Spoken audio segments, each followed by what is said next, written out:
ముందుగా క్రీస్తు నామమున మీ అందరికీ వందనాలు తెలియజేసుకుంటున్నాను. ఇదిగో ఏమంటున్నాడు, ఇంకా సౌలు నేల మీద నుండి లేచి కన్నులు తెరిచినను ఏమీ చూడలేకపోయాను గనుక వారు అతని చెయ్యి పట్టుకుని దమస్కులోనికి నడిపించారు. ఇదిగో ఇంకా కళ్ళు మొత్తం మూసుకొని పోయాయి పొరలతో. తాను ఏమీ చూడలేకపోతున్నాడు సౌలు, కానీ సైనికులు చూడగలుగుతున్నారు. ఏం చేశారంటే పట్టుకొని వెళ్ళాడు. అతడు 3 దినములు చూపు లేక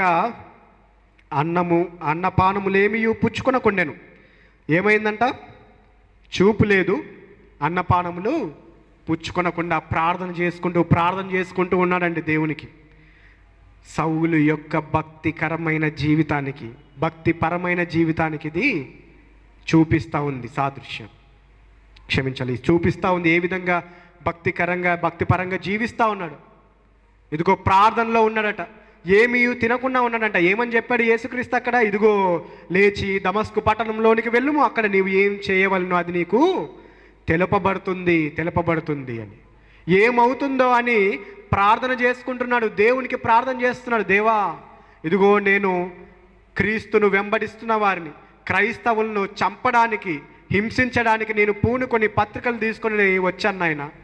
దమస్కు పట్టణంలోనికి నేను ప్రవేశించబోతున్నప్పుడు ఒక గొప్ప వెలుగు కలిగింది. ఆ గొప్ప వెలుగు కలిగినప్పుడు నేను చూడలేక కింద పడిపోయాను. అప్పుడు ఒక స్వరం నాకు వినపడింది, సౌలా సౌలా, నీవేళ నన్ను హింసించుచున్నావు, నీవు హింసించుచున్న యేసును నేనే అన్నాడు. ఆ యేసు ఎవరో నాకు తెలుపము. ఇదిగో అన్నపానములు మానేశాడు. ఏం జరగబోతుందో ఆలోచిస్తున్నాడు. తాను నమ్మిన దేవుడైన యెహోవాకు ప్రార్థన చేస్తున్నాడు. దేవా, ధర్మశాస్త్ర విషయమయ్యే నేను పోరాడడానికి బయలుదేరుతా ఉన్నానే, ఆ విషయమయ్యే నేను నిలబడుతూ ఉన్నానే, ఇది ఏమవుతుందో నాకు బయలుపరచుము. ఆ స్వరం నాకు చెప్పింది. ఏమని చెప్పాడంటే యేసుక్రీస్తు వారు, ఇదిగో లేచి పట్టణంలోనికి వెళ్ళుము, నువ్వు చేయవలసిందేదో నీకు అక్కడ తెలుపబడుతుంది అని చెప్పాడు. ఎవరు నాకు తెలిపేవారు, ఎవరు నాకు చూపేవారు, నాకు ఆ సహాయం దయచేయని ప్రార్థన చేస్తూ ఉండగా దమస్కు పట్టణంలో దేవుడు ఒకరిని ఏర్పాటు చేశాడు. ప్రభు అయిన యేసు క్రీస్తు వచ్చి అతనితో మాట్లాడుతున్నాడు. అతను ఎవడంట? అననీయ అని ఒక మనుష్యుడు.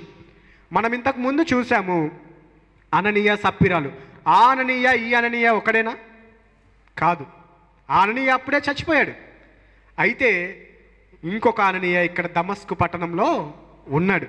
ఆ అననీయతో ప్రభువు వచ్చి మాట్లాడుతున్నాడు. యేసుక్రీస్తు వారు వచ్చి మాట్లాడుతూ ఉన్నాడు.